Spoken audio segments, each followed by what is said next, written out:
আজকেই রান্না করব ফুলকপি আলু মাছের তরকারি।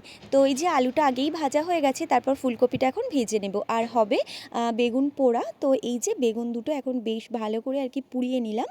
আমাদের ছাদের উপরে যে কুমড়ো গাছটা ছিল আর কি, সেই কুমড়ো গাছের একটা তো কুমড়ো হয়েছে, ঢাকা চাপা দিয়ে আমি বড় করেছি। এই যে সেই কুমড়োটা এই বড় হয়েছে।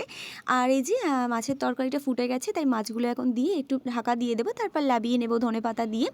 আর এই পেঁপেটা ওই বাড়ি থেকে বাবা মা দিয়ে গেছে, তো বাপি মায়ের খাওয়া হয়ে গেছে, ওটা ওকে আর কি টিফিন বক্সে করে দিয়ে দিলাম, আর আমারটা রয়েছে, আমি একটু বেলার দিকে খেয়ে নেব। আর এই ফলগুলোও নিয়ে এসেছে, বাট 4-5টা আর কি সবেদা নিয়ে এসেছে। সবেদাগুলো কিন্তু আমাদের গাছেরই, আর দারুণ মিষ্টি ছিল।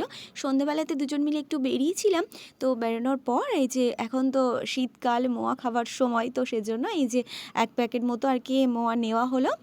আর তারপর নিয়েছিলাম গুড়। তো জানি না এটা কতটা অরিজিনাল হবে, বাট বললো তো একেবারে পিওর, তো দেখা যাক কি হয়।